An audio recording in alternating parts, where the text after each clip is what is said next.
Welcome to Be Evolved, a podcast for parents and educators who prioritize developing possibility and expansion within the total educational process for themselves and their children or students. We invite you to listen to the podcast with your child or student in mind and with yourself at the center of the learning experience. Ultimately, our goal is to bridge the gap between educational expertise and research, translating it into practical action. Gaining knowledge plus taking action is what it means to be evolved. Hello, everyone. It is June. This is Be Evolved, our podcast at Evolved Education Company. I'm Mary Miele, and I'm here today with Becky, Reback, and Hasson. We have some exciting announcements to make and also some information to give everyone who's listening, especially as you turn your attention towards the summer, and we have some ideas for you that we know are going to make a big impact on your children's learning life. So first of all, a couple of amazing announcements. As you know, we are always evolving and really listening to our clients and being responsive to what you all need. And one of those things is certainly attention around your child at the stage that they're at. So if you have a 3-year-old, you're kind of interested in knowing, what can I be doing at this stage of my child's life to make sure they're learning well? If you have a middle school student, you might have the same question. The answer is going to be different because of that particular age group. And then, of course, as you get into high school and then college, and even as adults, people come into Evolve to learn different things, such as how to have stronger executive functioning, or how to help their children through an application process, or going through Becky's collaborative and proactive solutions training, things like this. So we have a lot to offer, really anywhere from 1 to 21. And we wanted to create 2 positions that would really allow you all, our clients, to come into our company and ask questions at any stage of that continuum of 1 to 21, to be able to say, hey, we have a question. Who can we come into your company and ask that question of? So I'm excited to announce that Hasson is our Director of Early Childhood and Elementary School Programs. And Becky Reback is our Director of Middle School, High School, and College and Adult Programs. So today we're going to get into a little bit of what that is. And then I promise you, we're going to go right into what you guys can be thinking about in the summertime. So first of all, Becky, Caitlin, thank you for being here. Happy to be here. Thanks for having us. Thanks for having us. All right. So let's just talk about these new positions that you have. We're always evolving here. I think that's something you guys are really understanding as part of our work here, right? It's almost like every 3 months, there's something else going on that we're pivoting or jumping into, which is just so, fun, but also it's great that you both have so much to give and that you can jump into a position such as this and provide a lot of value. So why don't we start a little bit? Becky, you could perhaps kick us off, but just tell us more about why these positions are so important for our mission, which you remember is to ensure students learn and live well. Sure. So I think when we talked about this and divvied these up, we really wanted to make sure that we were serving everyone in the best way possible.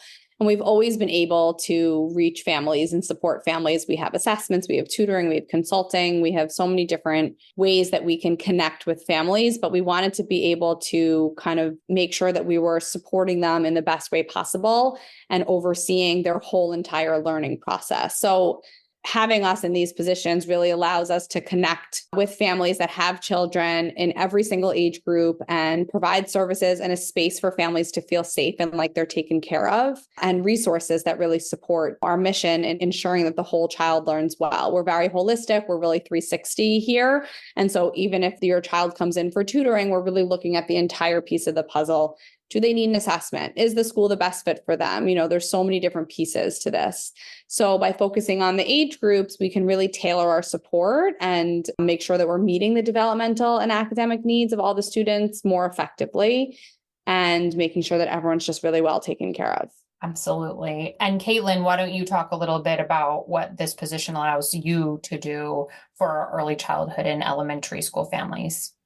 Yeah, so I think that this position has been really an exciting change. I think beyond just helping families with school changes or admission support, which we've been doing, kind of to Becky's point, we really want to look at students and their holistic growth. So I think that this will allow us to work with families and talk about the whole picture of their child's learning. So I can work with families with, say, 2 or 3-year-olds, and we can talk about what they can do to support their child's learning at home, and whether that's through developmental checklists or working on kind of daily practical skills, language skills, pre-academic skills.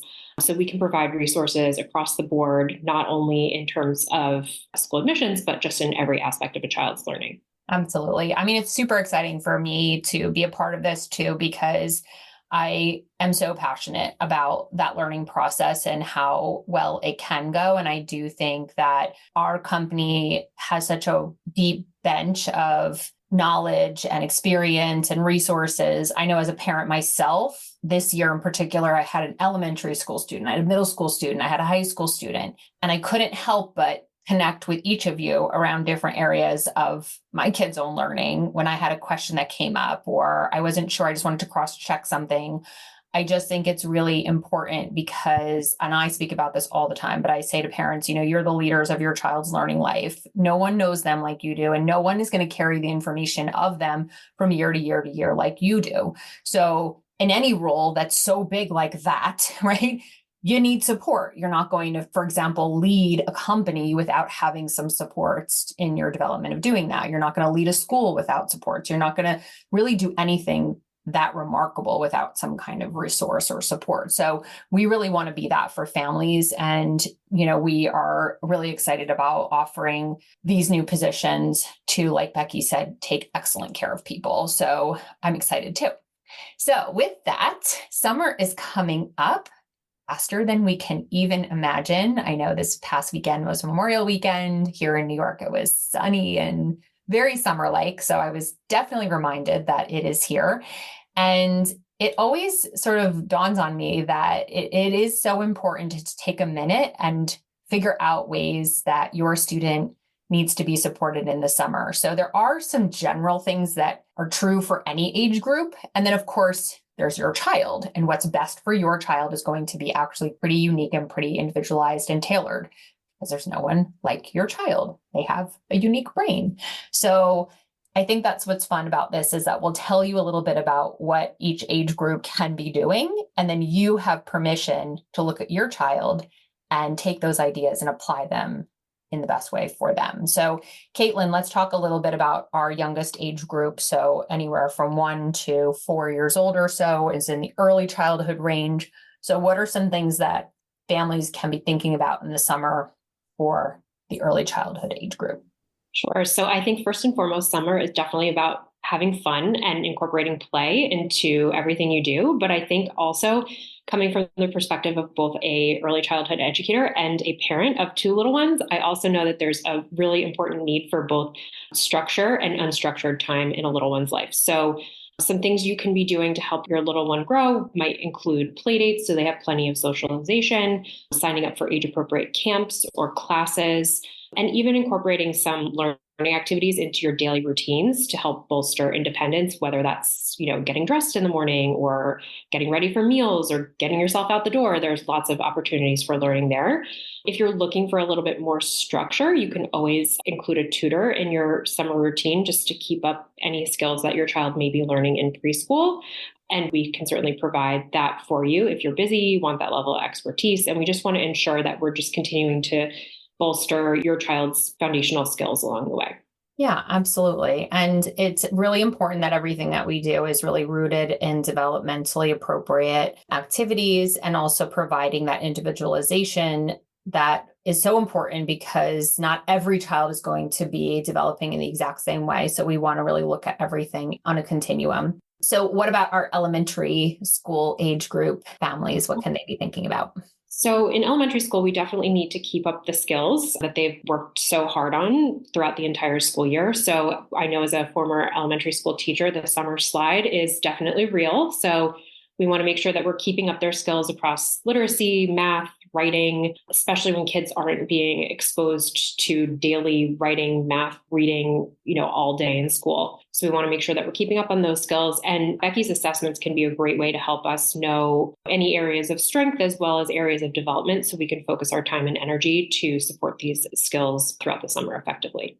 Absolutely. That sounds really, really great. And I'm definitely on board with that. I find as long as I know it's on the calendar and someone's kind of paying attention to it, then I've done my job as mom. So I think it's just a matter of keeping it up. I just did a post this morning on social and I've been having a little fun with some of that teaching, but it really is true. I was saying, listen, if we adults spent the entire summer chilling, lounging, sitting on our couch, watching Netflix, having a great time, and then somebody got you up in September and asked you to run every morning for 4 miles, Monday through Friday, and then go through your entire day, by week 2 or 3, you're going to be absolutely floored, right? And so the idea is instead of that, let's just keep things up during the summer, maybe do it 2 times a week or 1 time a week. A little bit goes a very long way. You can really understand that analogy, right?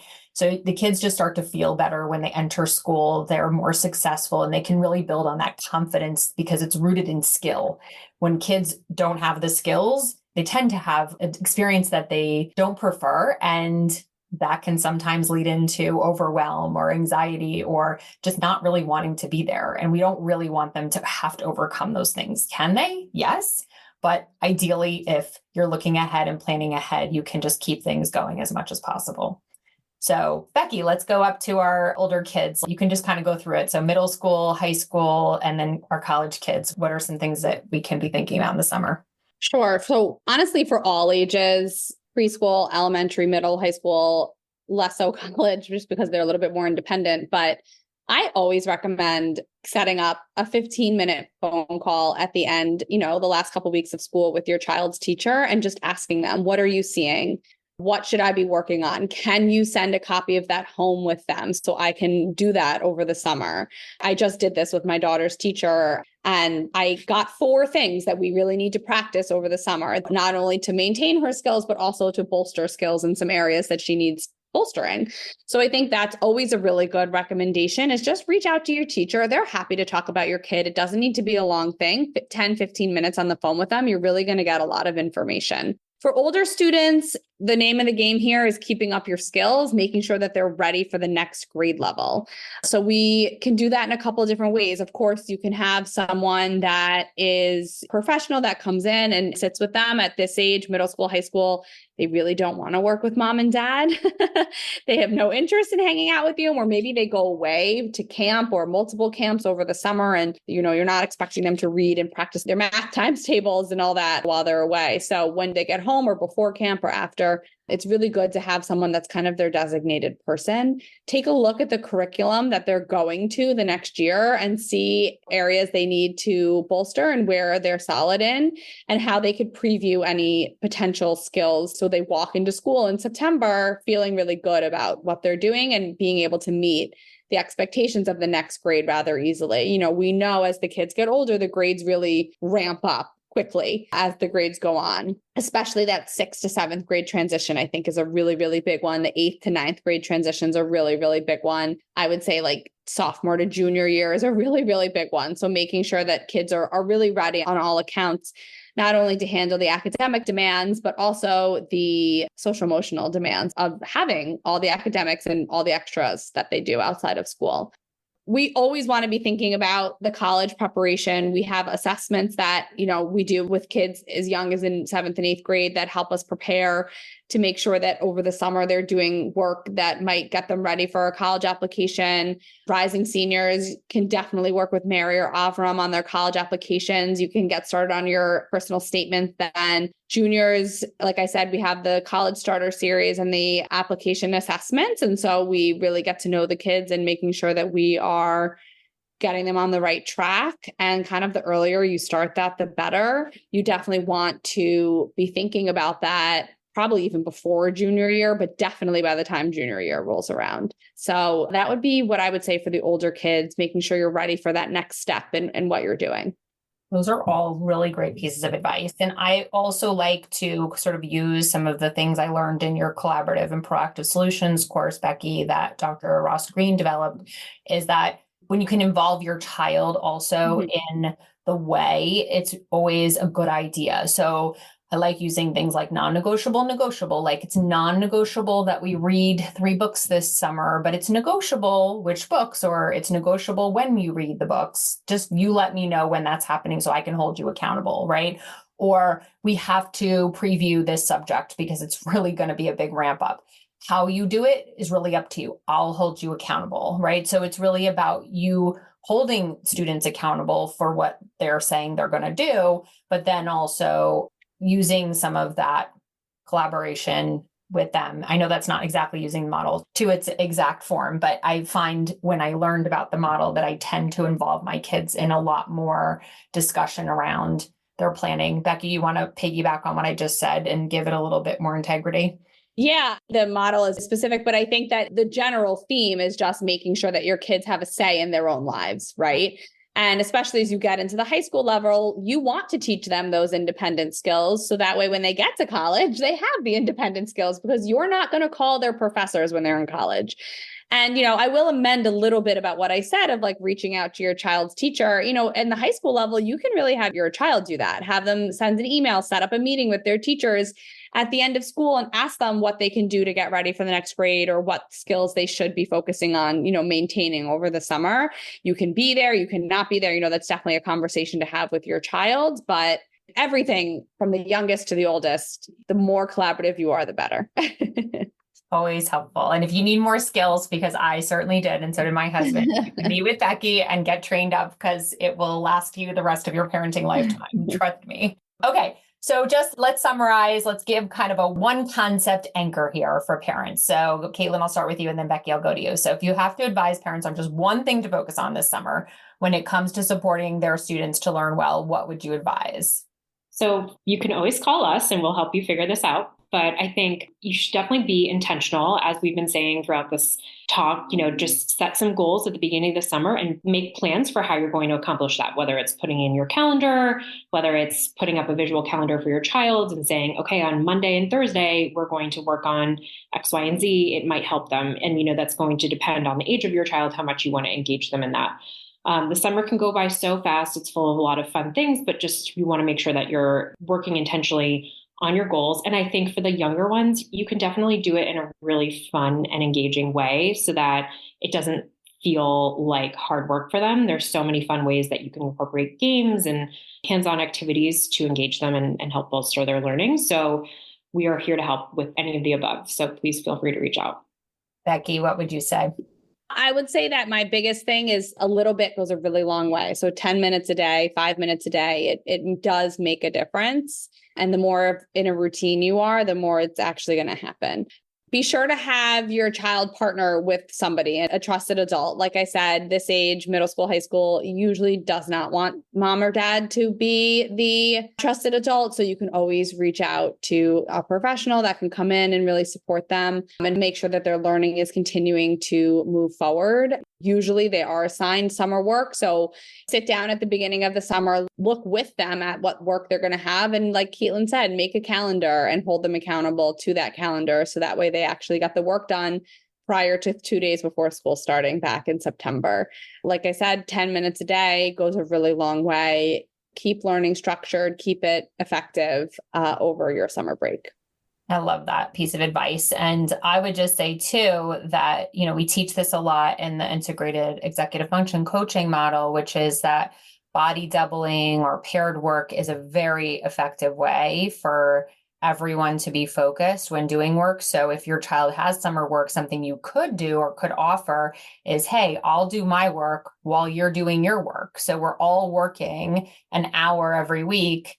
And when your child looks up, sees everybody else in the house working, it's a lot easier for them to work versus, let's say, you're not working, you're out at the pool, they're expected to sit in the house and do their work. It doesn't always translate into something that sustains their focus. Or they could get a buddy. Maybe that person is not in their area, they're at their vacation house or they're traveling or something, and they can put them on FaceTime and the two of them can get work done. They don't necessarily have to collaborate. They're just literally getting work done at the same time. These are research proven ways for kids to have focus when there's unstructured time. So why not implement something like that into your summer? Okay, so let's just say we're listening to all of this and we're like, okay, I would like to give Caitlin or Becky a call. Can you, Caitlin, just let us know how to reach you? Then Becky, you can chime in. Sure. So you can always reach out via our website. You can do the click here button and fill out the form with a little bit of information about your child and your family, and then we can match you up with the best fit team member. Or you can always just email us directly, either Caitlin@evolveded.com or Becky@evolveded.com. Any other ways I'm missing to find us? Social media, Facebook. You can call us, Instagram. Becky. If you call the phone, Becky will probably. Oh, right. If you call the phone, I will answer. Yes, you can call us 646-907-8380 or 8381. Either one will get you to me. So you can definitely give us a call. You can email us. You can go to the website. There's lots of ways to get in touch. Exactly. All right. Amazing. Well, thank you so much, Caitlin and Becky, for being here today and for supporting our families. You both have such a broad and fantastic set of skills when it comes to supporting kids in their education. So I'm just thrilled to have you serving our families in these ways. So thank you so much. Thank you. Thank you so much for joining us today on Be Evolved. We hope you learned something and that you can take direct action toward helping your student to learn well. If you enjoyed this content, please consider subscribing or writing a review. This is how this information gets to others who could benefit from it. Our education systems are complex, vast, and various, and the student you're parenting and teaching is unique. Thus, if you could benefit from one-to-one holistic guidance provided by educational experts, please visit us at www.evolvededucationcompany.com. If you have any questions you'd like to ask or ideas for this show, please email us at admin@evolveded.com. That's admin@evolveded.com. We are so pleased to serve you and connect you with the best educational expertise.